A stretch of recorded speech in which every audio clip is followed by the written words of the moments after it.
नमस्कार, आप सभी का स्वागत डीडी न्यूज पर। आपके साथ मैं हूं मुकुल शर्मा और आइए जल्दी से नजर डाल लेते हैं हेडलाइंस पर। प्रधानमंत्री नरेंद्र मोदी फ्रांस से स्लोवाकिया के लिए हुए रवाना। पीएम स्लोवाकिया के राष्ट्रपति, प्रधानमंत्री और उद्योग जगत के प्रमुख प्रतिनिधियों से करेंगे मुलाकात। व्यापार, निवेश और रणनीतिक सहयोग पर होगी चर्चा।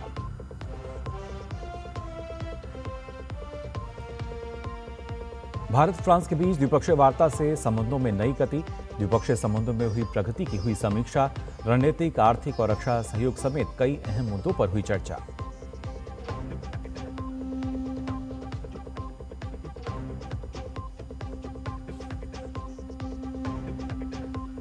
फ्रांस के नीस में भारत इनोवेट्स 2026 का हुआ उद्घाटन। पीएम मोदी ने विश्वास, इनोवेशन और साझा विजन को बताया भारत फ्रांस रिश्तों की असली ताकत। फ्रांस के राष्ट्रपति इमैनुअल मैक्रोन बोले, भारत ग्लोबल इनोवेशन को दे रहा है नई दिशा।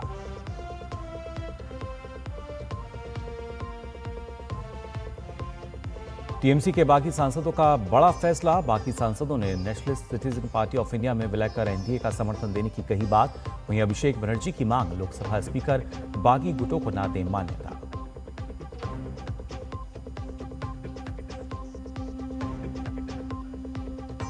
महिला टी20 विश्व कप में भारत ने पाकिस्तान को 64 रन से दी शिकस्त। दीप्ति शर्मा ने लिए 5 विकेट।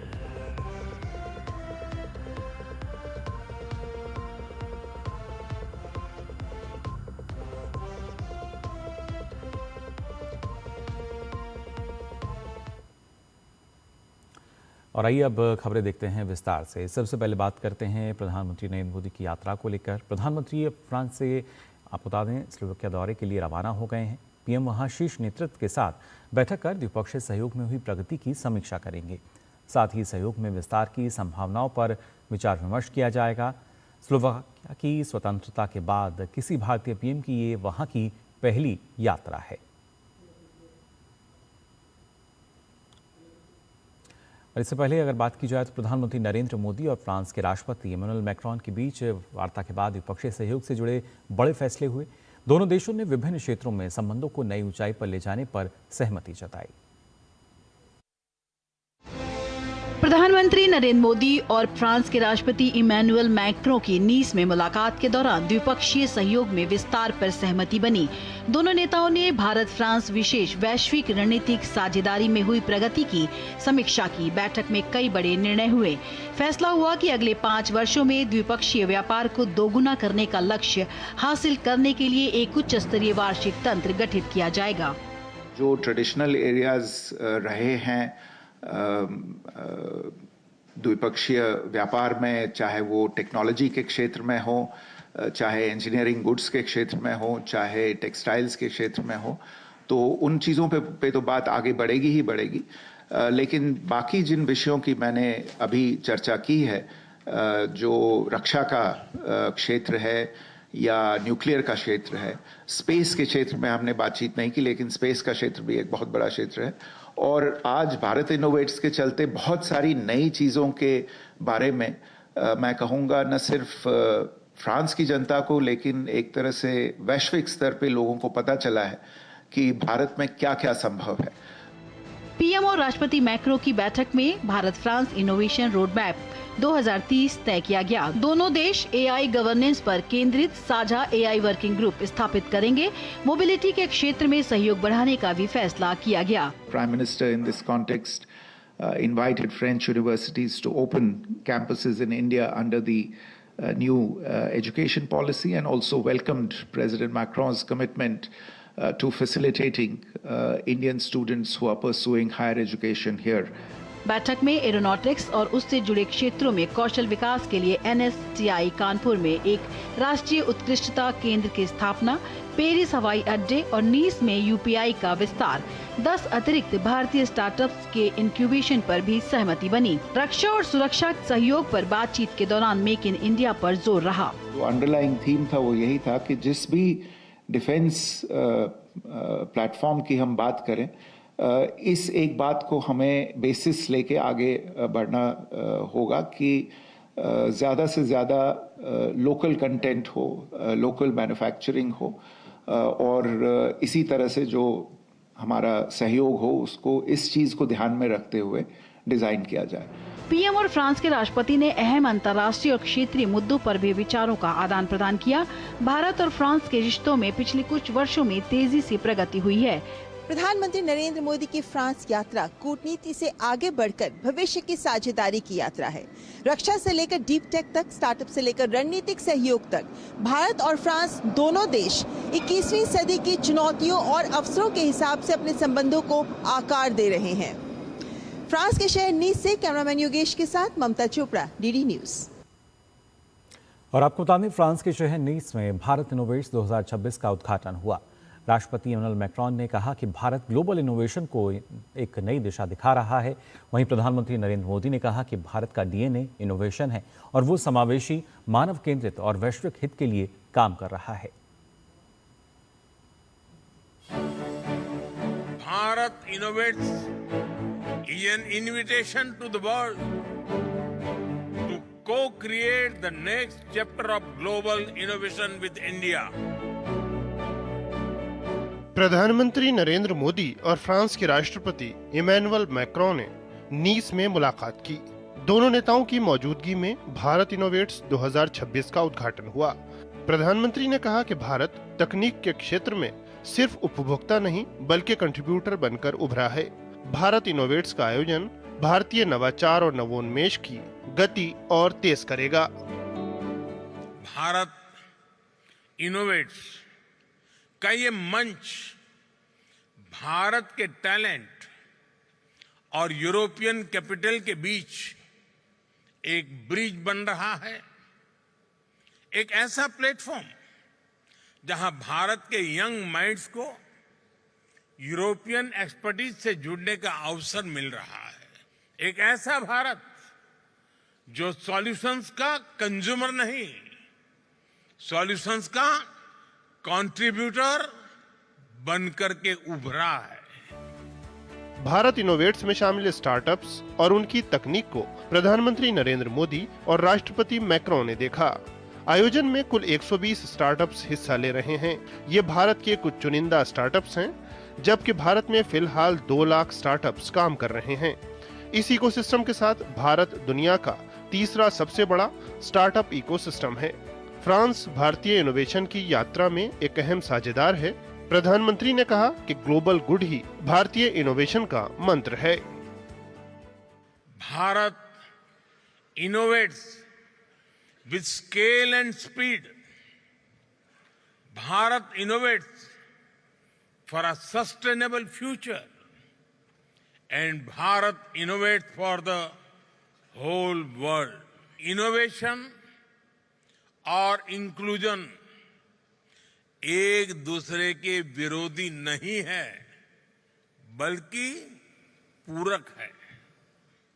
इसका मतलब है किसी भी इनोवेशन की महानता केवल उसके वैल्यूएशन में नहीं होती, उसकी महानता उसके ह्यूमन इम्पैक्ट में होती है। यही भारत इनोवेट्स की भावना है, यही भारत का दृष्टिकोण है। Innovation is in India DNA. हजारों वर्षों से भारत ने अपने नॉलेज और इनोवेशन से दुनिया को नई दिशा दी है। प्रधानमंत्री ने AI, quantum, deep tech, finance, रक्षा, पर्यटन, हेल्थ केयर और बायोटेक जैसे क्षेत्र में काम कर रही दिग्गज कंपनियों के सीईओ, प्रबंध निदेशकों और निवेशकों से मुलाकात की। भारत में स्टार्टअप की प्रगति, उनकी समस्याओं और निवेश को लेकर प्रधानमंत्री ने चर्चा की। साथ ही विश्वास दिलाया कि भारत में सुधारों की गति जो बीते 12 साल से चल रही है वो जारी रहेगी। वहीं फ्रांस के राष्ट्रपति मैक्रोन ने प्रधानमंत्री के नेतृत्व और उनके लंबे कार्यकाल की सराहना की और कहा कि भारत दुनिया को दिशा देने वाला देश बन चुका है। Demonstrations in terms of strengths, innovation, but also in terms of implementations at the industrial level, and something that is very concrete. And this has to lead many countries of the world to see India how it's like today. Not only a country promising talents and delivering them, but it's not only a country full of contractors. No, absolutely not. It's a country of innovation and disrupting country in terms of technologies.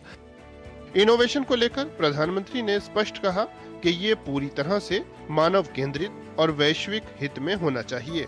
उन्होंने विश्वास दिलाया कि भारतीय innovation की यात्रा patent से incubation तक, startup से पॉलिसी सपोर्ट तक सभी सतत भविष्य के लिए हैं।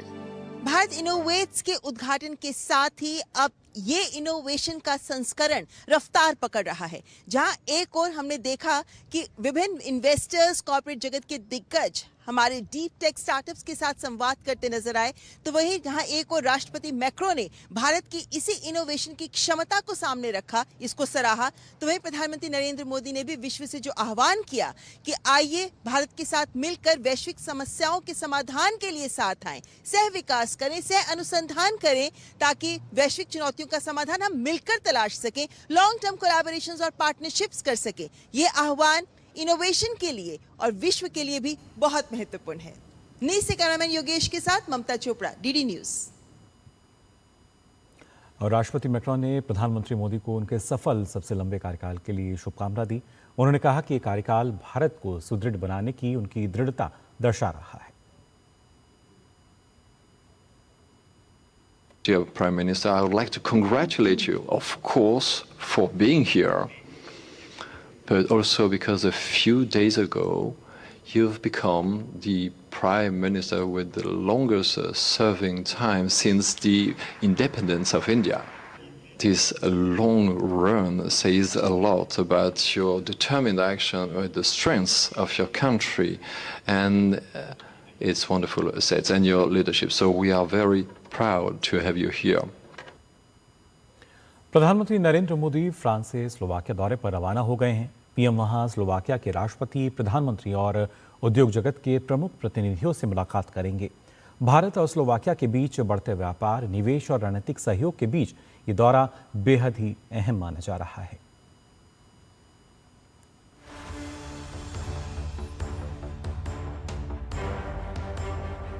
भारत स्लोवाकिया के करीब 3 दशक पुराने कूटनीतिक संबंध अब नई संभावनाओं के दौर में प्रवेश कर रहे हैं। प्रधानमंत्री नरेंद्र मोदी की 14 से 16 जून तक स्लोवाकिया यात्रा के दौरान दोनों देशों के बीच व्यापार, तकनीक और निवेश के क्षेत्र में रिश्ते और भी प्रगाढ़ होंगे। 1993 में स्लोवाकिया की स्वतंत्रता के बाद ये किसी भारतीय प्रधानमंत्री की पहली यात्रा है। हालांकि अप्रैल 2025 में राष्ट्रपति द्रौपदी मुर्मू ने स्लोवाकिया की यात्रा की थी। वहीं फरवरी 2026 में एआई इम्पैक्ट समिट के दौरान स्लोवाकिया के राष्ट्रपति पीटर पेलेग्रिनी ने भारत की यात्रा की थी। दोनों देशों को उम्मीद है कि इस यात्रा से स्लोवाकिया और भारत के द्विपक्षीय संबंध एक नए युग में प्रवेश करेंगे। काफ़ी आशाएं हैं हमें इस यात्रा से, क्योंकि ये हमारे जो संबंध हैं उनको एक नए लेवल पे ले जाएगी और उसके बाद जो हमारे अगले दशक की जो दिशा होगी वो इस यात्रा से हमें लगता है कि जो डिसीजंस इस यात्रा में होंगे उससे आगे की जो कुछ सालों की जो हमारे इंडिया स्लोवाकिया का संबंध किस दिशा में जा रहा है उस ये निर्धारित होगा। भारत ने 1993 में स्लोवाकिया को स्वतंत्र राष्ट्र के रूप में मान्यता दी थी। लगातार मजबूत होते संबंध आज कूटनीति तक सीमित नहीं हैं, बल्कि व्यापार, शिक्षा, संस्कृति और तकनीकी में दोनों देशों का सहयोग बढ़ रहा है। वर्ष 2025 में द्विपक्षीय व्यापार 1.6 बिलियन यूरो के स्तर को पार कर गया। भारत फार्मास्यूटिकल्स, मोबाइल फोन और ऑटो कंपोनेंट्स का निर्यात करता है, जबकि स्लोवाकिया से ऑटोमोबाइल और मशीनरी का आयात भारत मुख्य रूप से करता है। इंडियन ऑटोमेकर्स के लिए काफ़ी यहाँ पर स्कोप बनता है, क्योंकि हमारा इंडिया में जो प्रोडक्शन कॉस्ट है वो काफ़ी कम है। If somehow logistics is taken care, तो मुझे लगता है कि Indian automakers can succeed here quite well. Slovakia प्रति व्यक्ति वाहन उत्पादन के मामले में दुनिया के शीर्ष देशों में शामिल है। इसे दुनिया की कार निर्माण राजधानी भी कहा जाता है। यही वजह है कि भारतीय ऑटो कंपोनेंट कंपनियों और स्लोवाकियाई वाहन निर्माताओं के बीच सहयोग की संभावनाएं तेजी से बढ़ रही हैं। व्यापार के साथ साथ लोगों के बीच बढ़ता योग, शिक्षा और सांस्कृतिक कार्यक्रमों का सहयोग द्विपक्षीय रिश्तों के लिए सकारात्मक माहौल तैयार कर रहा है। There are relations between India and all kinds of European countries. and I think it's a big honor for Slovakia that the Indian Prime Minister is visiting.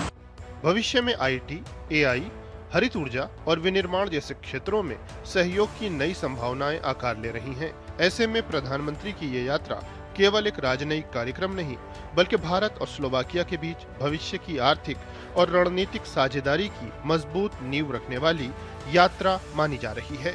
Slovakia की राजधानी ब्रातिस्लावा में प्रधानमंत्री नरेंद्र मोदी के भव्य स्वागत की तैयारी चल रही है। ये यात्रा न सिर्फ ऐतिहासिक रहने वाली है, बल्कि इस यात्रा से भारत और स्लोवाकिया के बीच में व्यापार, शिक्षा, सांस्कृतिक संबंधों और दूसरे क्षेत्रों में दोनों देशों के बीच में संबंधों का एक नया अध्याय लिखे जाने की पूरी उम्मीद की जा रही है। कैमरामैन शुभम शर्मा के साथ मैं चंद्रशेखर जोशी, ब्रातिस्लावा से डीडी न्यूज के लिए।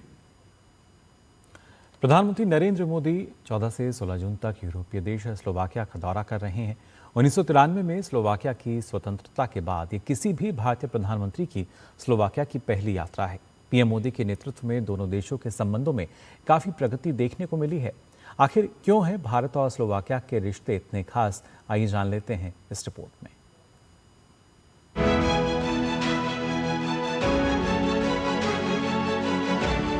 प्रधानमंत्री नरेंद्र मोदी ने अनेक देशों के साथ भारत के संबंधों को नई ऊर्जा दी है। पीएम मोदी के प्रयासों के चलते कई देशों के साथ विभिन्न क्षेत्रों में भारत का सहयोग मजबूत हुआ है। इसी कड़ी में बीते कुछ वर्षों में यूरोपीय देश स्लोवाकिया के साथ भी भारत के रिश्तों में लगातार प्रगति देखने को मिली है। इस दौरान दोनों देशों के बीच उच्च स्तरीय बातचीत के अलावा व्यापार और तकनीक समेत विभिन्न क्षेत्रों में सहयोग के नए द्वार खुले हैं। अब प्रधानमंत्री मोदी 14 से 16 जून तक स्लोवाकिया की यात्रा कर रहे हैं। ये 1993 में स्लोवाक गणराज्य की स्वतंत्रता के बाद किसी भी भारतीय प्रधानमंत्री का पहला दौरा है। इससे पहले अप्रैल 2025 में राष्ट्रपति द्रौपदी मुर्मू ने स्लोवाकिया की यात्रा की थी, जिससे विभिन्न क्षेत्रों में द्विपक्षीय सहयोग को नया बल मिला। इसके बाद फरवरी 2026 में एआई इम्पैक्ट समिट के दौरान स्लोवाकिया के राष्ट्रपति पीटर प्लेग्रिनी भी भारत आए थे। वहीं 2022 में रूस यूक्रेन संघर्ष के दौरान यूक्रेन से भारतीय छात्रों को निकालने में स्लोवाकिया ने भी अहम सहयोग दिया था। ऑपरेशन गंगा के तहत स्लोवाकिया के रास्ते 1100 से अधिक भारतीयों को निकाला गया। दोनों देशों के बीच मजबूत होते रिश्तों का असर व्यापार में भी साफ देखने को मिल रहा है।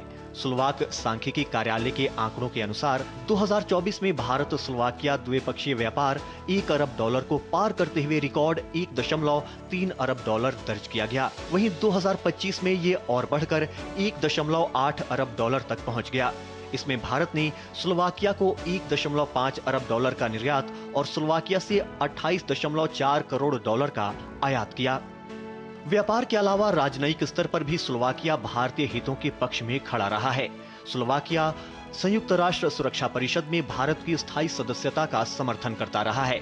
साथ ही स्लोवाकिया ने 2025 के पहलगाम आतंकी हमले की कड़ी निंदा करते हुए भारत के साथ एकजुटता दिखाई थी। दोनों देशों के बीच लगातार बढ़ता सहयोग विभिन्न क्षेत्रों में साझेदारी का रूप ले रहा है। रक्षा क्षेत्र में स्लोवाकिया की हथियार बनाने वाली कंपनी ग्रैंड पावर कोयम्बटूर के पास अपनी एक सहायक कंपनी स्थापित करने की प्रक्रिया में है।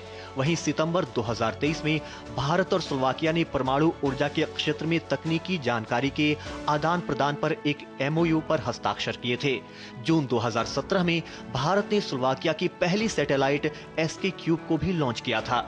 साथ ही भारत और स्लोवाकिया के बीच साइबर सुरक्षा और डिजिटल समेत अन्य उभरती हुई तकनीकों में सहयोग पर भी चर्चा चल रही है। वहीं स्लोवाकिया के नित्रा शहर में टाटा मोटर्स के जगुआर लैंड रोवर का प्लांट होने के अलावा TCS और कई अन्य भारतीय कंपनियां वहां सक्रिय हैं।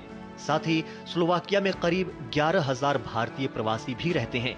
स्लोवाकिया में योग, आयुर्वेद और भारतीय व्यंजनों की लोकप्रियता भी लगातार बढ़ रही है। इसके अलावा स्लोवाकिया ने भारत EU मुक्त व्यापार समझौते को अंतिम रूप दिए जाने का खुलकर स्वागत किया है, जिसके बाद अब प्रधानमंत्री मोदी के स्लोवाकिया के इस ऐतिहासिक दौरे से व्यापार, निवेश, ऑटोमोबाइल और रेलवे मैन्युफैक्चरिंग जैसे कई क्षेत्रों में परस्पर सहयोग की नई इबारत लिखी जाएगी। Bureau report, DD news. और प्रधानमंत्री नरेंद्र मोदी अब से कुछ देर बाद स्लोवाकिया पहुंचेंगे। ब्रातिस्लावा में भारतीय समुदाय के लोग पीएम की यात्रा को लेकर बेहद उत्साहित हैं। इन लोगों से बात की हमारे संवाददाता चंद्रशेखर जोशी ने।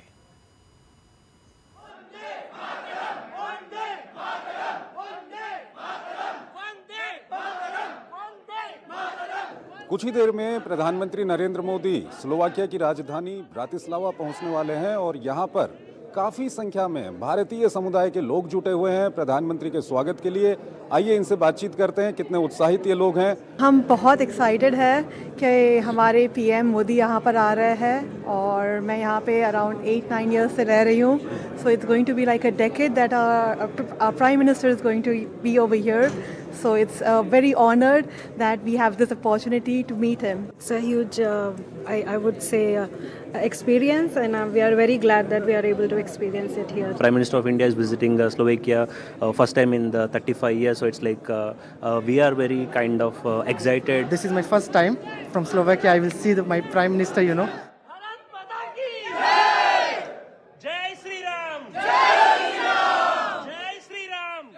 कैमरामैन विनय तिवारी के साथ मैं चंद्रशेखर जोशी, डीडी न्यूज के लिए स्लोवाकिया की राजधानी ब्रातिस्लावा से। तो यहाँ पर जो लोग हैं ब्रातिस्लावा में काफ़ी उत्साहित नज़र आ रहे हैं और जब प्रधानमंत्री पहुँचेंगे तो जाहिर तौर पर जो उत्साह है और दोगुना हमें यहाँ नज़र आएगा। खबरों में आगे बढ़ते हैं। आप बता दें, पश्चिम बंगाल में तृणमूल कांग्रेस के भीतर जारी राजनीतिक उठापटक अब दिल्ली में भी देखने को मिल रही है।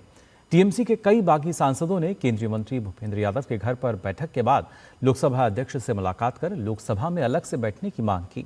साथ ही national citizen party of India में विलय की भी बात कही है। पश्चिम बंगाल में विधानसभा चुनाव में तृणमूल कांग्रेस की करारी हार के बाद पार्टी में कलह लगातार बढ़ता ही जा रहा है।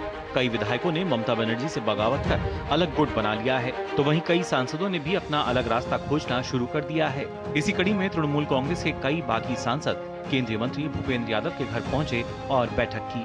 वहीं बागी सांसदों ने लोकसभा स्पीकर ओम बिरला से मुलाकात कर लोकसभा में अलग से बैठने के लिए इंतजाम और नेशनलिस्ट सिटीजन्स पार्टी में विलय की बात कही। हम लोग एआईटीसी से चुने हुए 20 सांसद स्पीकर साहब से मिलकर बैठने का चिट्ठी दिया और ये 20 सांसद जो हमारे कुल मिला के जितने हैं उसमें से 2/3 से ज्यादा है।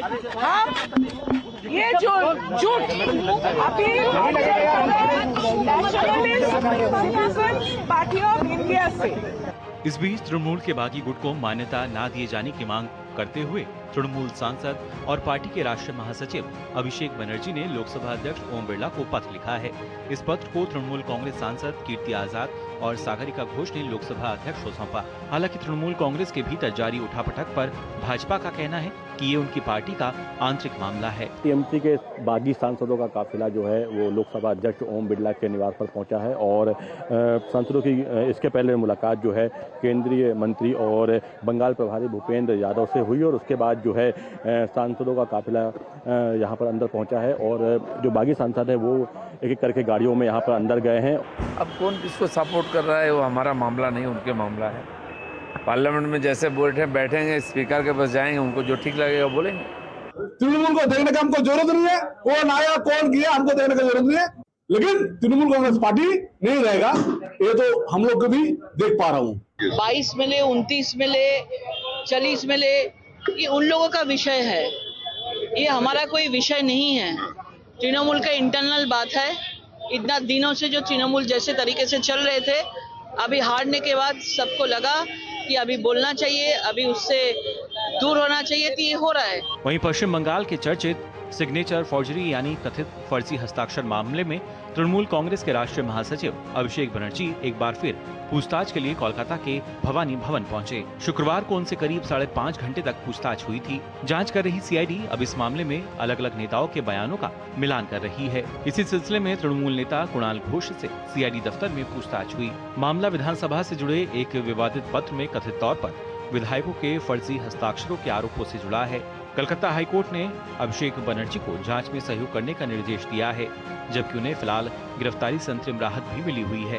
तृणमूल कांग्रेस के अंदर से ही एलिगेशन आया कि हमारे सिग्नेचर को फेक किया गया, तो स्वाभाविक है उसका इंक्वायरी होगा। इन दोनों एक दूसरे के ऊपर कीचड़ उछाल रहे थे, अब सीआईडी के सामने दोनों बैठेंगे तो सब बाहर आ जाएगा। जब सत्ता में था तृणमूल कांग्रेस का नेता अभिषेक बनर्जी और बाकी बहुत सारे नेता तृणमूल का, कभी कोयला चोरी किया है, कभी नौकरी चोरी किया है, युवाओं को बेरोजगार कर दिया नौकरी चोरी करके, फिर कभी रेशन का चाल डाल चोरी कर लिया था, कभी ऐसे बहुत बार कुछ ना कुछ चोरी करते रह गए।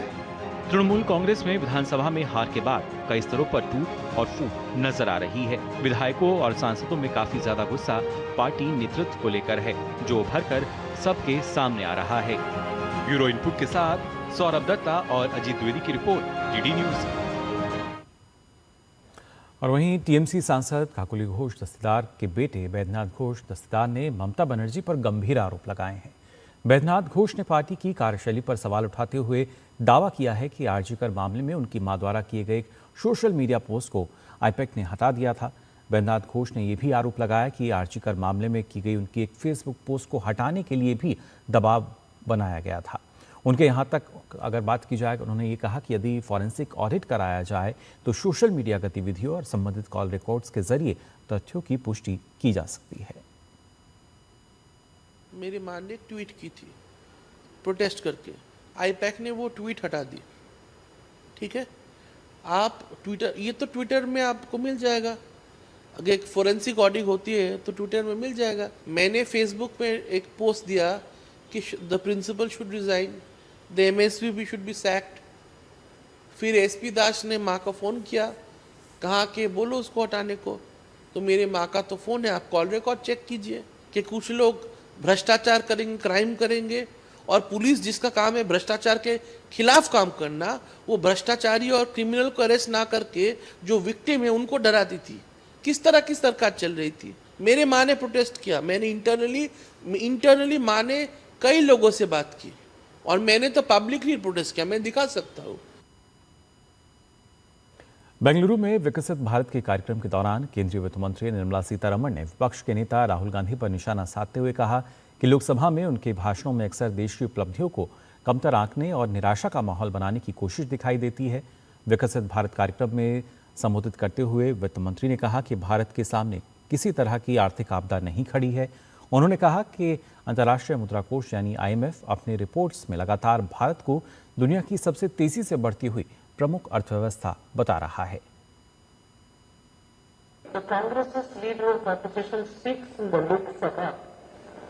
It is with a sense of decrying everything, undermining the achievements of the people of India, thinking that it is undermining Prime Minister Modi or the central government.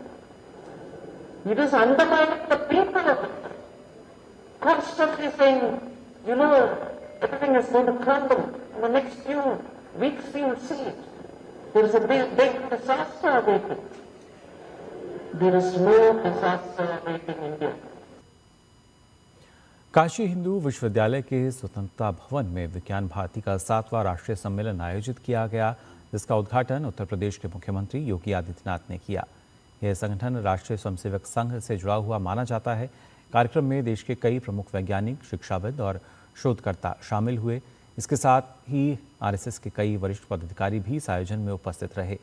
इस सम्मेलन में पूरे देश से लगभग 1200 प्रतिभागियों ने भाग लिया। इसमें वैज्ञानिक सोच, शिक्षा, अनुसंधान और समाज में विज्ञान के उपयोग जैसे विषयों पर चर्चा की गई। समाज के हर व्यक्ति तक सरल रूप में पहुंचाना और उसे आध्यात्मिक सोच से जोड़ना इस संगठन का उद्देश्य है। कार्यक्रम में आए कुछ प्रतिभागियों ने बताया कि ऐसे आयोजनों से युवाओं को विज्ञान के क्षेत्र में आगे बढ़ने की प्रेरणा मिलती है। इससे उन्हें नए विचार सीखने और समाज के लिए उपयोगी बनने का अवसर मिलता है। विज्ञान भारती के राष्ट्रीय महामंत्री शिव कुमार शर्मा ने बताया कि इस कार्यक्रम का आयोजन काशी में इसलिए किया गया ताकि विज्ञान और आध्यात्म को एक साथ जोड़कर देखा जा सके। हम लोगों का जो उद्देश्य है, 3 प्रकार के विषयों को लेकर के हम समाज के बीच में जा रहे हैं। आज के समय की जो सबसे बड़ा चैलेंज है वो एनर्जी को लेकर के है।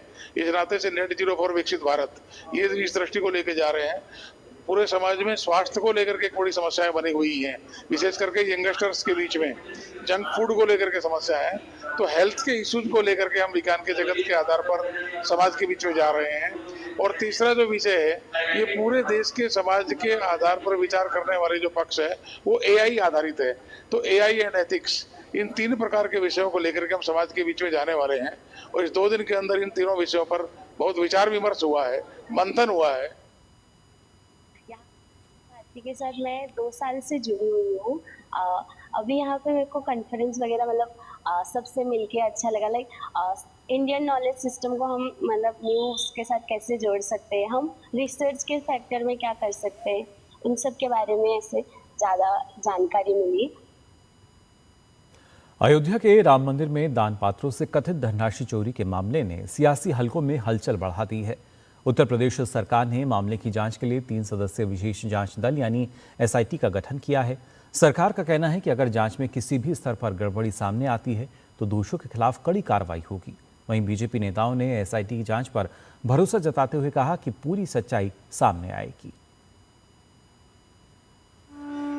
अयोध्या के श्री राम जन्मभूमि मंदिर में दान पात्रों से कथित धनराशि चोरी के मामले ने राजनीतिक और प्रशासनिक स्तर पर हलचल तेज कर दी है। मामले की गंभीरता को देखते हुए उत्तर प्रदेश सरकार ने त्वरित कार्रवाई करते हुए विशेष जांच दल यानी कि SIT का भी गठन कर दिया है। सरकार का कहना है कि श्रद्धालुओं की आस्था से जुड़े इस संवेदनशील मामले में किसी भी तरह की लापरवाही या अनियमितता बर्दाश्त नहीं की जाएगी और जांच पूरी तरह निष्पक्ष एवं पारदर्शी तरीके से कराई जाएगी। सरकार ने साफ कर दिया है कि जांच में जो भी व्यक्ति दोषी पाया जाएगा उसके खिलाफ कानून के तहत सख्त कार्रवाई की जाएगी और किसी भी स्तर पर किसी को संरक्षण नहीं दिया जाएगा। राम मंदिर का जो ट्रस्ट है, इस ट्रस्ट में ट्रस्ट के माध्यम से पूरे देश भर से दुनिया भर से पैसा आया था और उससे राम मंदिर बना है। हिंदू समाज का एक बहुत बड़ा श्रद्धालु ये विषय था। योगी आदित्यनाथ जी ने SIT स्थापित की है और इसकी पूरी जांच होगी और जो दोषी होगी उनके ऊपर कार्रवाई होगी। जो भी विवाद है, मैं समझता हूँ ये श्री राम जन्मभूमि मंदिर ट्रस्ट का आंतरिक जो भी प्रकरण होगा वो है और वो पारदर्शी तरीके से लोग समर्पित भाव से काम कर रहे हैं।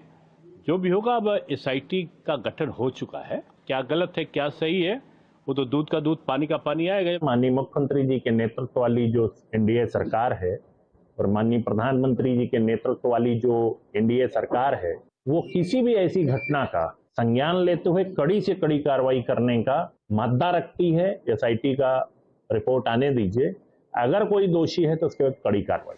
राम मंदिर निर्माण समिति के अध्यक्ष नृपेंद्र मिश्रा ने राज्य सरकार की त्वरित कार्रवाई की सराहना की। उन्होंने कहा कि 24 घंटे से भी कम समय में SIT का गठन कर सरकार ने अपनी गंभीरता दिखाई है। 7 दिनों में प्रारंभिक और 15 दिनों में अंतिम रिपोर्ट आने के बाद आवश्यक कदम उठाए जाएंगे। राज्य सरकार जब इस गति से निर्णय ले रही है, 7 दिन में प्रारंभिक रिपोर्ट, 15 दिन में अंतिम रिपोर्ट, तो निश्चित रूप से कमेटी संस्तुति करेगी और उसको हम समझते हैं कि ट्रस्ट के में तो उसके बाद चर्चा होगी ही और जो भी कमेटी की संस्तुति होगी उसका कार्यान्वयन होगा।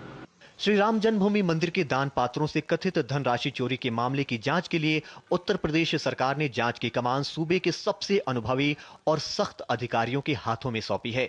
SIT में लखनऊ के मंडलायुक्त विजय विश्वास पंत, IG रेंज किरण S और विशेष सचिव वित्त नील रतन को शामिल किया गया है।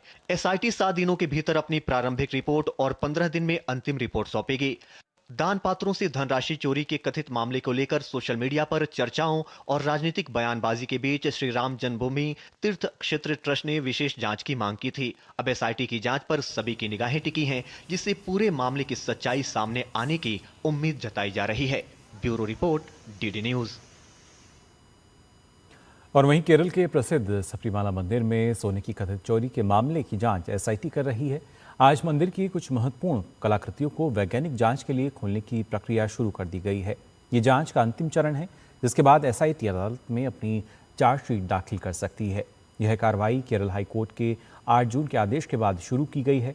अदालत ने SIT को अनुमति दी थी कि वे मंदिर की कुछ संरचनाओं को खोलकर वैज्ञानिक तरीके से उनकी जाँच कर सकें, ताकि मामले की सच्चाई पूरी तरह सामने आ सके।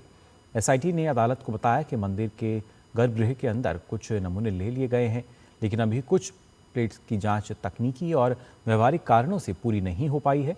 अब हाईकोर्ट ने स्पष्ट आदेश दिया है कि SIT इन हिस्सों को खोलकर विशेषज्ञों की मदद से नमूने इकट्ठे करे और उन्हें आगे की लैब जांच के लिए भेजे। अदालत ने कहा है कि ये प्रक्रिया मामले की सच्चाई तक पहुँचने के लिए ज़रूरी है। सबरीमाला मामले की जाँच अब अपने अंतिम चरण और निर्णायक चरण में पहुँच गई है, जहाँ वैज्ञानिक सबूतों के आधार पर पूरी सच्चाई सामने आने की उम्मीद है। बात करते हैं महाराष्ट्र की, जहां सोलापुर जिले में श्रद्धालु से भरी एक पिकअप वैन के अनियंत्रित होकर कुएं में गिरने से 8 लोगों की मौत हो गई, जबकि 7 लोगों को सुरक्षित बाहर निकाल लिया गया। यह हादसा सोलापुर जिले के मलश्रियस तालुका के तंदुलवाड़ी गांव के पास महासवड़ पंढरपुर रोड पर हुआ। सभी यात्री पंढरपुर तालुका के रंजनी गांव के निवासी बताए जा रहे हैं। पिकअप वैन में सवार सभी श्रद्धालु सिद्धनाथ मंदिर में दर्शन कर अपने गांव लौट रहे थे, तभी ये हादसा हुआ। दुर्घटना की सूचना मिलते ही स्थानीय प्रशासन, पुलिस और बचाव दल मौके पर पहुंचे और राहत एवं बचाव कार्य शुरू किया गया। घायलों को नजदीकी अस्पताल में भर्ती कराया गया है। महाराष्ट्र के सोलापुर जिले में सड़क हादसे को लेकर प्रधानमंत्री नरेंद्र मोदी ने गहरा दुख जताया है। प्रधानमंत्री कार्यालय ने एक्स हैंडल पर लिखा है, महाराष्ट्र के सोलापुर ग्रामीण इलाके में एक दुखद हादसे में हुई मौतों से मुझे गहरा दुख हुआ है। दुख की इस घड़ी में मेरी संवेदनाएं पीड़ित परिवारों के साथ हैं। घायलों के जल्द ठीक होने की कामना करता हूं। प्रधानमंत्री राष्ट्रीय राहत कोष से मृतकों के परिजनों को 2-2 लाख रुपए की अनुग्रह राशि दी जाएगी। साथ ही घायलों को 50,000 रुपए दिए जाएंगे।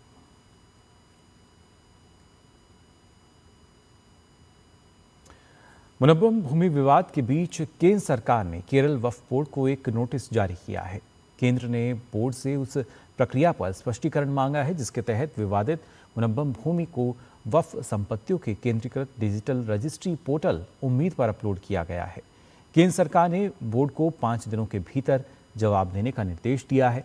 ये नोटिस एर्नाकुलम जिले के मुनव्वम में लगभग 404 एकड़ विवादित भूमि को पोर्टल पर शामिल किए जाने के खिलाफ मिली शिकायतों के बाद जारी हुआ है।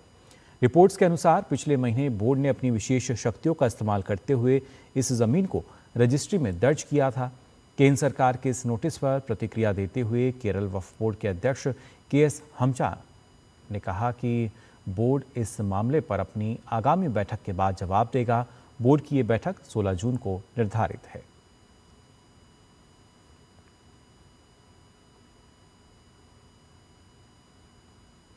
और आइए बात कर लेते हैं योग की भी।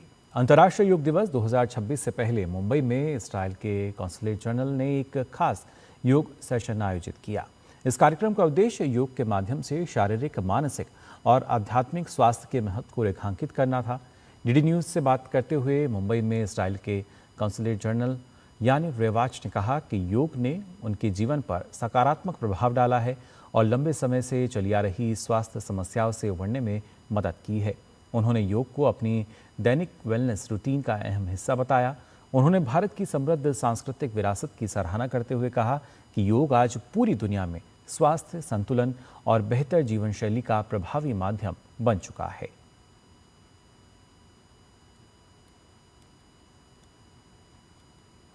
इस विशेष योग सत्र में राजनयिक समुदाय के सदस्य, वेलनेस प्रेमी और अनेक विशिष्ट अतिथि शामिल हुए। कार्यक्रम का उद्देश्य स्वास्थ्य, मानसिक संतुलन और समग्र कल्याण के प्रति जागरूकता बढ़ाना था। योग सत्र के साथ साथ मेडिटेशन और साउंड हीलिंग थेरेपी का भी आयोजन किया गया। हमें बहुत ज़्यादा गर्व है अपने देश पे और इस बात का भी बहुत गर्व है कि इजरायली हमें कितना सपोर्ट कर रहे हैं और जिस तरीके का हमारा खान पान है, जैसे कि मिलेट हो, ज्वार हो, बाजरा हो, नचनी हो, रागी हो। हमारी कंट्री में इतने लोग हैं ना, it's like Europe is the small and they have so many countries, but India is the 7th largest country and इतने स्टेट्स और इतनी कॉम्प्लेक्सिटीज़, इतने ब्यूटीफुल कल्चर, मैं क्या ही बोलूँ। हर एक का खाना, गुजराती जाओ वहाँ का अलग खाना, कड़ी में भी थोड़ी सी चीनी डालते हैं। और ऐसा भी नहीं है कि जो आजकल के नए फैट्स बोलते हैं चीनी मत खाओ, मैं नहीं मानती। थोड़ा सब कुछ इम्पॉर्टेंट है। It's very good for your heart current. People admire India and they admire yoga, and I think this is one of the beautiful things that it's not only that government and government are working together, but people to people, and we understand how beautiful is yoga and how important is yoga. To take a deep breath, to relax from everything that's happening outside. Something that is really important for the soul. That something that will actually help us to grow from inside. Something that will help us to be more relaxed and to be a better person. And this is the gift from India for the Yoga International Day. राजधानी दिल्ली में यमुना को साफ, सुंदर और प्रदूषण मुक्त बनाने की दिशा में एक बड़ा अभियान शुरू किया गया। दिल्ली सरकार के मां यमुना तट स्वच्छता अभियान के तहत राजधानी के 28 घाटों पर एक साथ सफाई अभियान चलाया गया। मुख्यमंत्री रेखा गुप्ता, मंत्री, सांसद, विधायक और हजारों स्वयंसेवकों ने घाटों पर पहुंचकर श्रमदान किया। और खास बात यह रही कि ये सिर्फ सफाई अभियान नहीं बल्कि यमुना को लेकर सरकार के संकल्प और राजनीतिक संदेश का भी बड़ा मंच बना। दिल्ली की पहचान और करोड़ों लोगों की आस्था से जुड़ी मां यमुना के तट आज सुबह एक अलग ही तस्वीर पेश कर रहे थे। कहीं झाड़ू लग रही थी, कहीं कूड़ा हटाया जा रहा था, तो कहीं स्वयंसेवक घाटों की सफाई में जुटे नजर आए। राजधानी के 28 घाटों पर एक साथ शुरू हुए इस महाअभियान में बड़ी संख्या में लोगों ने हिस्सा लिया। मुख्यमंत्री रेखा गुप्ता गीता कॉलोनी स्थित दशमेश घाट पहुंची और खुद सफाई अभियान में शामिल होकर लोगों से यमुना को स्वच्छ रखने का आह्वान किया। ये स्वच्छता अभियान लगातार चलने वाला है। मैं स्वयं समय समय पे आप सबको आमंत्रित करती रहूंगी। सरकार पूरी मुस्तैदी से अपना काम करेगी और हम सभी नागरिक जो मां यमुना के बालक हैं, हम सब भी अपनी जिम्मेवारी निभाएंगे। सरकार इस अभियान को सिर्फ एक दिन की गतिविधि नहीं बल्कि जन भागीदारी से जुड़ा एक जन आंदोलन बनाने की कोशिश में है। यही वजह रही कि दिल्ली सरकार के मंत्री, सांसद, विधायक और विधानसभा अध्यक्ष भी अलग अलग घाटों पर सफाई अभियान में शामिल हुए। मंत्री परवेश वर्मा और विधानसभा अध्यक्ष विजेंद्र गुप्ता ने कहा कि यमुना को निर्मल और अविरल बनाना दिल्ली सरकार की प्राथमिकताओं में शामिल है और इसके लिए लगातार काम किया जाएगा। इसको साफ करेंगे तो दिल्ली का पर्यावरण भी ठीक होगा और लोगों को एक अच्छा स्थान मिलेगा, पूरा सौंदर्यीकरण होगा, रिवर फ्रंट बनेगा और आपको 3 साल के बाद में यमुना में जमीन आसमान का फर्क दिखाई देगा। इसको एक जन आंदोलन का एक स्वरूप देने की आवश्यकता है और इस संकल्प के साथ कि यमुना का गौरव फिर से लौटेगा। राज्यसभा सांसद स्वाति मालीवाल ने यमुना की बदहाल स्थिति के लिए पिछली सरकार को जिम्मेदार ठहराते हुए आम आदमी पार्टी और अरविंद केजरीवाल पर निशाना साधा। पिछले 10 साल में जब तक अरविंद केजरीवाल जी की सरकार थी, यमुना बिल्कुल बद से बदतर होती चली गई और ऐसा हाल कर दिया इन्होंने कि बिल्कुल नाला बना दिया है। तो अब 1 साल में हम लोग काम करने की कोशिश कर रहे हैं, इसको ठीक करने की कोशिश कर रहे हैं। मुझे पूरा विश्वास है कि दिल्ली सरकार अब इस काम को युद्ध स्तर के साथ कर ही रही है और इसे ठीक करके दिखाएगी। यमुना सिर्फ एक नदी नहीं बल्कि दिल्ली की जीवन रेखा और करोड़ों लोगों की आस्था का केंद्र है। यही वजह है कि दिल्ली सरकार इस अभियान को यमुना पुनर्जीवन की दिशा में एक बड़ी शुरुआत बता रही है। Bureau report, DD news. और आइए खबरों में आगे बढ़ते हैं। आपको बता दें, सोशल मीडिया पोस्ट में दावा किया जा रहा है कि केंद्रीय संसदीय कार्य मंत्री किरेन रिजिजू और केंद्रीय विधि एवं न्याय राज्य मंत्री अर्जुन राम मेघवाल न्यायाधीशों के साथ लंदन दौरे पर हैं और वहां बैडमिंटन कार्यक्रम में हिस्सा ले रहे हैं। पीआईबी फैक्ट चेक ने इस दावे को पूरी तरह खारिज करते हुए बताया कि केंद्रीय संसदीय कार्य मंत्री किरेन रिजिजू और केंद्रीय विधि एवं न्याय राज्य मंत्री की वायरल की जा रही तस्वीरें लंदन की नहीं हैं। ये तस्वीरें नवंबर 2025 में नई दिल्ली स्थित त्यागराज स्टेडियम में आयोजित एक बैडमिंटन कार्यक्रम के दौरान ली गई थी। पीआईबी ने लोगों से अपील की है कि वे भ्रामक सूचनाओं को साझा करने से बचें और केवल आधिकारिक स्रोतों से प्राप्त जानकारी पर ही भरोसा करें। भारतीय नौसेना का प्रशिक्षण पोत आईएनएस शारदा अपने सफल कोलंबो दौरे के बाद श्रीलंका से रवाना हुआ। दौरे के दौरान भारतीय और श्रीलंकाई नौसेनाओं के बीच प्रशिक्षण, पेशेवर आदान प्रदान और मैत्रीपूर्ण खेल गतिविधियां आयोजित की गईं। क्षमता निर्माण कार्यक्रमों के तहत श्रीलंकाई नौसेना कर्मियों के उनको छोटे हथियारों के संचालन, अग्निशमन, प्राथमिक चिकित्सा और बचाव प्रक्रियाओं का प्रशिक्षण दिया गया। यह दौरा दोनों देशों के बीच समुद्री सहयोग, क्षेत्रीय सुरक्षा और महासागर दृष्टि के प्रति साझा प्रतिबद्धता को और मजबूत करने वाला रहा। ओमान के तट के निकट भारतीय ध्वज वाले मैकेनाइज्ड सेलिंग वेसल विराट 1 के इंजन में खराबी आने के बाद समुद्र में फंसे चालक दल के सदस्यों को सुरक्षित निकालने के लिए बचाव अभियान चलाया गया। ओमान के अधिकारियों और आसपास मौजूद जहाज़ों के सहयोग से चलाए गए इस अभियान में अब तक 14 में से 11 क्रू सदस्यों को सुरक्षित बचा लिया गया है। ये जानकारी ओमान स्थित भारतीय दूतावास ने अपने सोशल मीडिया प्लेटफॉर्म एक्स में देते हुए लिखा कि समुद्र में चल रहे एक अच्छी तरह से समन्वित बचाव अभियान में MSC विराट 1 के 14 क्रू सदस्यों में से 11 को बचा लिया गया है और MV जबल अली 9 पर ले जाया गया है। बाकी सदस्यों का बचाव अभियान जल्द ही पूरा किया जाएगा।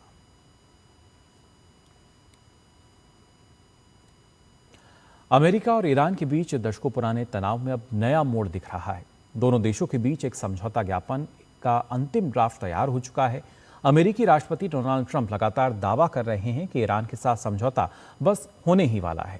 अब उन्होंने अपने जन्मदिन पर डील साइन होने की उम्मीद जताई है, लेकिन क्या ईरान सच में तैयार है? क्या ये डील वैश्विक तनाव को कम करके शांति की नई राह खोलेगी या फिर ये सिर्फ एक और कूटनीतिक प्रयोग ही साबित होगा? अमेरिकी राष्ट्रपति डोनाल्ड ट्रंप के ट्रूथ सोशल पर किए गए पोस्ट के बाद दुनिया की नजरें अमेरिका और ईरान के बीच होने वाली महा डील पर टिकी है। लेकिन ये इतना आसान भी नहीं होने वाला है, क्योंकि पहले भी कई बार ईरान और अमेरिका के बीच शांति समझौते को लेकर बैठकें हो चुकी हैं। कभी अमेरिका की शर्त ईरान को मंजूर नहीं होती है, तो कभी ईरान बीच बीच में अपनी नई शर्तों को रख देता है। ईरान अमेरिका जंग के बीच मार्च में अमेरिकी राष्ट्रपति ट्रंप ने पहली बार दावा किया था कि ईरान के साथ बातचीत बेहद पॉजिटिव तरीके से आगे बढ़ रही है। तब ट्रंप ने कहा था कि लगभग सभी बड़े मुद्दों पर सहमति बन चुकी है। इसके बाद अप्रैल, मई और फिर अब इस महीने जून तक ट्रंप बार बार यही बात दोहराते रहे कि समझौता बेहद करीब है। अप्रैल में सीज फायर तो हो गया, लेकिन कोई ठोस समझौता नहीं हो सका। ईरान के विदेश मंत्री अब्बास अराघची ने कहा कि सर्वोच्च नेता मुज्तबा खामनेई समझौते के पक्ष में हैं, लेकिन इसके साथ ही उन्होंने कुछ ऐसी शर्तें फिर दोहराई कि जिससे पूरा समीकरण बदल गया। ईरान चाहता है कि इजराइल लेबनान से पीछे हटे। ईरान ये भी चाहता है कि हॉर्मुज स्ट्रेट में नियंत्रण उसकी शर्तों के मुताबिक चले, जहाजों के पासेज के लिए थोड़ी फीस वसूले। इसके अलावा क्षेत्रीय सुरक्षा व्यवस्था को लेकर भी तेहरान की अपनी मांगे हैं। यानी ट्रंप जिस समझौते को लगभग तय मान रहे हैं, उसके रास्ते में अभी भी कई बड़े सवाल हैं। फिलहाल पूरी दुनिया की नजर इस बात पर टिकी है कि क्या ट्रंप अपने 80वें जन्मदिन पर वो तस्वीर हासिल कर पाएंगे जिसका वो महीनों से इंतजार कर रहे हैं। ईरान अमेरिका के बीच कागज पर डील भले तैयार दिखाई दे रही हो, लेकिन जमीन पर अभी भी कई गांठें खुलनी बाकी हैं। लेकिन ये तय है कि अगर ईरान और अमेरिका में समझौता हुआ तो पूरी दुनिया चैन की सांस जरूर लेगी। Bureau report, DD news. केंद्र की नरेंद्र मोदी सरकार ने सत्ता में अपने 12 साल पूरे कर लिए हैं। इन 12 वर्षों में मोदी सरकार के तमाम फैसलों से देश विकसित भारत की ओर बढ़ चला है। पिछले 12 सालों में राष्ट्र प्रथम की भावना से मोदी सरकार ने तमाम जन कल्याणकारी कदम उठाए हैं। मोदी सरकार के 12 सालों के कामकाज पर डीडी न्यूज़ एक सीरीज चला रहा है, जिसमें हम दिखा रहे हैं कि कैसे इन वर्षों में सरकार के बड़े फैसलों से तमाम क्षेत्रों में बदलाव आया है।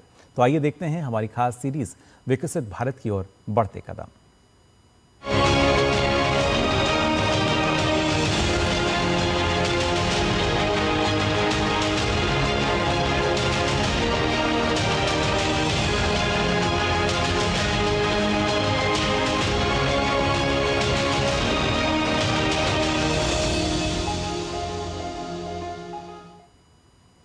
बारह साल और सुरक्षा के मोर्चे पर एक नई नीति, नया आत्मविश्वास और नया भारत।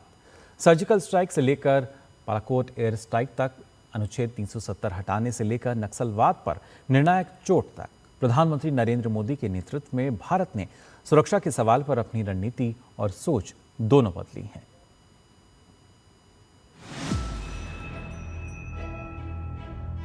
प्रधानमंत्री नरेंद्र मोदी के नेतृत्व में पिछले 12 वर्षों में भारत की राष्ट्रीय सुरक्षा नीति में बड़ा बदलाव देखने को मिला है।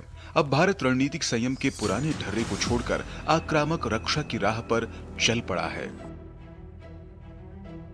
2016 के सर्जिकल स्ट्राइक और 2019 के बालाकोट एयर स्ट्राइक इस नए युग के प्रतीक हैं।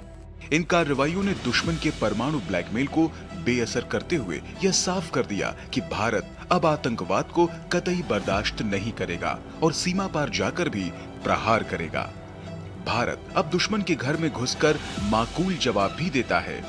2025 के ऑपरेशन सिंदूर के जरिए आतंकवाद के खिलाफ जीरो टॉलरेंस की नीति से दुनिया ने भारत का नया रूप देखा।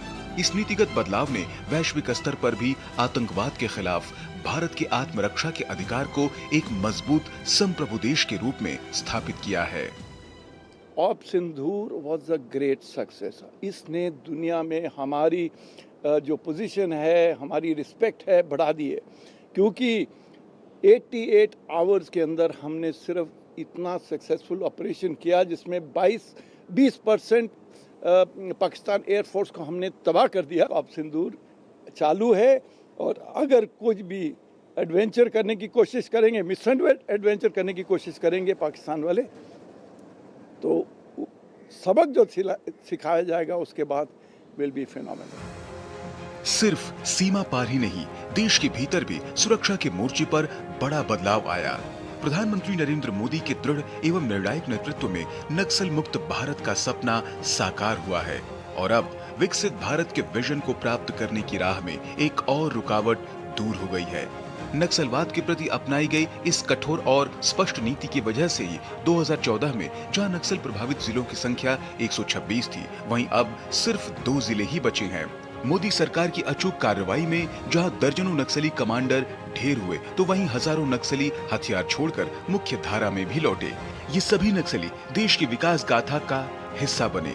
5 अगस्त 2019 वो तारीख जब जम्मू कश्मीर के इतिहास में एक नया अध्याय लिखा गया। प्रधानमंत्री नरेंद्र मोदी के नेतृत्व में केंद्र सरकार ने एक ऐतिहासिक और निर्णायक कदम उठाते हुए जम्मू कश्मीर से अनुच्छेद 370 और 35A को हटाया। अनुच्छेद 370 हटने के बाद जम्मू कश्मीर और लद्दाख पूरी तरह देश की मुख्य धारा से जुड़े। 205 पुराने कानून समाप्त हुए और 130 कानूनों में संशोधन कर नई व्यवस्था लागू की गई। जम्मू कश्मीर में अब तेजी से विकास परियोजनाएं आगे बढ़ रही हैं। जो कभी असंभव लगता था, आज वही नया जम्मू कश्मीर बनकर सामने आ रहा है। कश्मीर अब देश के हर हिस्से से जुड़ गया है। चिनाब नदी पर बना दुनिया का सबसे ऊंचा रेलवे ब्रिज आधुनिक भारत की इंजीनियरिंग क्षमता का प्रतीक बन चुका है। वहीं पर्यटन के क्षेत्र में भी नए कीर्तिमान बने और घाटी में देश दुनिया से आने वाले पर्यटकों की संख्या लगातार बढ़ी। आर्टिकल 370 के ऑब्लिगेशन की बात करें, मेरे ख्याल से it was a golden period for us. उसमें मैं खास तौर से ये कह सकता हूं कि जो हमें सपोर्ट प्राइम मिनिस्टर के थ्रू हुआ है, government of India, ministry of tourism ने किया है, जो यहाँ हमें ओवरवेलमिंग टूरिज्म का एक रुझान यहाँ आ गया है, that was golden period for us. Kashmir का जो टूरिज्म हाइट जो गेन की 2022, 23 और 24 में, that has been best ever season for Kashmir. Modi सरकार ने सिर्फ सैन्य ताकत पर ही नहीं, सीमा पर बुनियादी ढांचे को मजबूत करने पर भी जोर दिया। 2020 के बाद भारत ने LAC और LOC पर सड़कें, सुरंगें, पुल, हवाई पट्टियां और संचार नेटवर्क तेजी से विकसित किए। सीमावर्ती इलाकों में कनेक्टिविटी बढ़ी। आज जब वो वंदे भारत देखते हैं, आज जब वो रिंग रोड देखते हैं, आज जो फ्लाईओवर्स देख रहे हैं, आज जो वो कंस्ट्रक्शन 6 लेन देखते हैं, आज जो वो श्रीनगर से जम्मू 4 घंटे में सफर करते हैं, ये सब तभी पॉसिबल था जब हमने कश्मीर को अपने देश के साथ इंटीग्रेट किया। प्रधानमंत्री नरेंद्र मोदी बार बार कहते रहे हैं, समृद्धि का रास्ता सुरक्षा से होकर गुजरता है। पिछले 12 वर्षों में भारत की सुरक्षा नीति में यही सोच दिखाई देती है। आतंकवाद पर सख्ती, सीमा पर मजबूती, नक्सलवाद पर निर्णायक कार्रवाई और जम्मू कश्मीर में बदलाव की नई कहानी। एक ऐसा भारत जो अब सिर्फ अपनी सीमाओं की रक्षा नहीं करता, बल्कि दुनिया को अपनी ताकत का एहसास भी कराता है।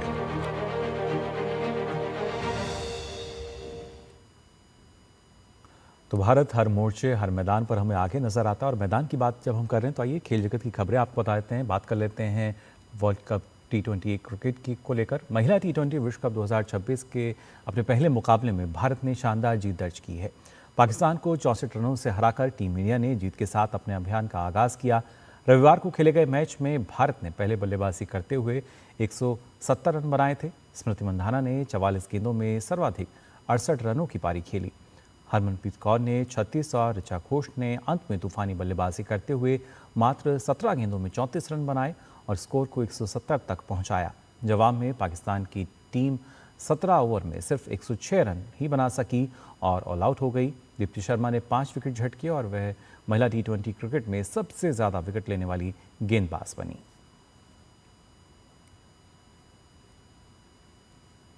और आइए अब खबरें देख लेते हैं फुटबॉल विश्व कप से जुड़ी हुई भी।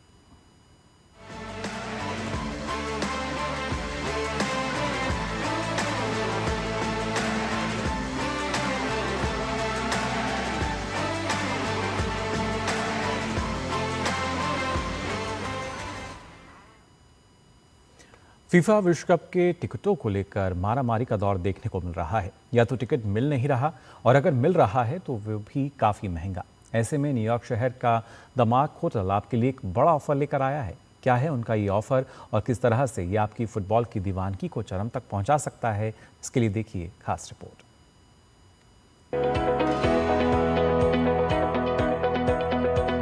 फुटबॉल विश्व कप 2026 में जहां एक ओर 48 टीमों के बीच रोमांचक जंग का चेहरा सामने है, वहीं दूसरी ओर विश्व कप के माध्यम से अपनी आय को बढ़ाने का बेहतरीन तरीका भी लगातार सामने आ रहा है। ऐसा ही किस्सा न्यूयॉर्क शहर का द मार्क होटल का है। द मार्क होटल अपने मेहमानों को the mark world cup extravaganza के साथ फीफा विश्व कप 2026 का शानदार अनुभव कराने के लिए आमंत्रित कर रहा है। 4 रातों के इस पैकेज की कीमत $1 मिलियन की है। ये पैकेज 19 जुलाई को होने वाले अंतिम मैच के आसपास निर्धारित किया गया है और इसमें कई तरह की सेवाएं शामिल हैं, जिसमें मालिश, कंसीयज सेवा, साथ ही निजी कर्मचारियों के लिए 2 अतिरिक्त अतिथि कमरे और स्टैच्यू ऑफ लिबर्टी के पास से गुजरते हुए हडसन नदी पर एक निजी नौका विहार भी शामिल है। इस होटल में 106 अतिथि कक्ष हैं और 47 स्वीट हैं, जिनमें उत्तरी अमेरिका का सबसे बड़ा होटल पेंट हाउस स्वीट भी शामिल है। इसका इंटीरियर जैक्स ग्रेन्स द्वारा डिजाइन किया गया है और इसमें मैटिया बोनेटी, गाइडे रूजमॉन्ट और कॉल लेगरफील्ड जैसे प्रतिष्ठित कलाकारों और डिजाइनरों का योगदान है। मार्क होटल न्यूयॉर्क शहर का एकमात्र होटल है और संयुक्त राज्य अमेरिका के केवल 2 होटलों में से एक है, जिसे द वर्ल्ड्स 50 बेस्ट होटल्स 2025 में शामिल किया गया है। मेहमानों के लिए 24 घंटे का फिटनेस सेंटर, फ्रेडरिक फेकाई सैलून और विशेष रूप से डिजाइन की गई मार्क साइकिलिंग उपलब्ध है। होटल के अनुसार वर्ल्ड कप 2026 एक्स्ट्रावेगेंजा पैकेज के तहत स्टेडियम तक पहुंचने के लिए सबसे बेहतरीन सुविधाएं उपलब्ध कराई जाएंगी, जिसमें न्यूयॉर्क से न्यू जर्सी तक हेलीकॉप्टर की सवारी भी शामिल है। होटल भले ही इतनी सारी सुविधाएं दे रहा हो, लेकिन फुटबॉल फैंस इन बातों पर एक मत नहीं है। जाहिर तौर पर अगर मेरे पास मौका होगा और मुझे आर्थिक तौर पर लगेगा तो मैं जरूर इस बारे में सोचूंगा। देखिए, फाइनल गेम होगा, हर 4 साल में मौका सिर्फ एक बार ही आता है। अगर ये पैकेज 4 दिन 4 रात और 6 टिकट का है, साथ ही विश्व कप फाइनल है, तो फिर ये बड़ी बात है।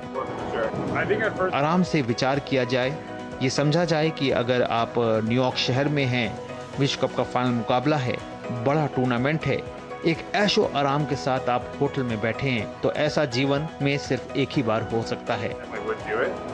तो अगर आपकी जेब न्यूयॉर्क जाकर $1 मिलियन खर्च करने का दम रखती है, तो न्यूयॉर्क शहर का द मार्क होटल आपके इंतजार में है। यानी कि फुटबॉल विश्व कप के फाइनल का मजा एक लग्जरी लाइफस्टाइल के साथ। Sports desk, DD news. तो फिलहाल के लिए इस बुलेटिन में बस इतना ही, लेकिन देश और दुनिया की तमाम खबरों के लिए आप जुड़े रहिए डीडी न्यूज के साथ। मुझे दीजिए अनुमति। नमस्कार।